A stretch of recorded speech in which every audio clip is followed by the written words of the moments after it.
Kung si Pangulong Bongbong Marcos ang tatanungin, hindi matatapos sa kasalukuyang Kongreso ang impeachment trial laban kay Vice President Sara Duterte. Kaya tinitingnan daw nila ang mga gagawin ni Senate President Chis Escudero para sa maayos na transition ng paglilitis sa 20th Congress. Para bigyan ng mukha ang balita, Mobile Journal Julie Baiza. What is the controversy? It is very clear that it will. Because there's no way that even if they start the trial now, that they will finish it before the new senators come in. So, well, again, the senators will decide.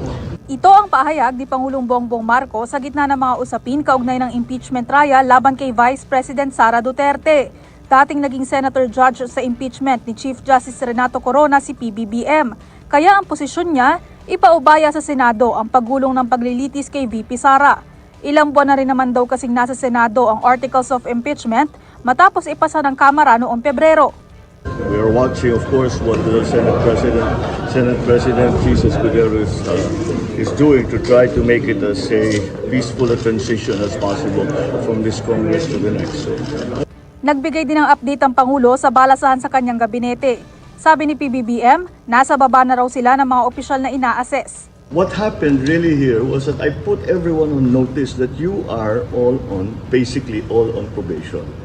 And okay, this time, it looks like yung iba, magbuti naman, maganda naman ang performance. Ngayon, nasa USEC na tayo, nasa mga agencies na tayo. But we are, what you refer to as a cabinet revamp, it's not a one-shot, one-time, big-time thing. Paliwanag pa ng Pangulo, ongoing o magpapatuloy ang performance review. Titingnan ng pamahalaan na gawing quarterly ang performance review sa lahat ng opisyal ng pamahalaan. Ayon kay Pangulong Bongbong Marcos, magsisilbi rin daw itong mensahe para sa lahat ng ahensya na pagbutihan ang kanilang trabaho. Mobile Journal Julie Baiza po, hatid ang mukha ng balita.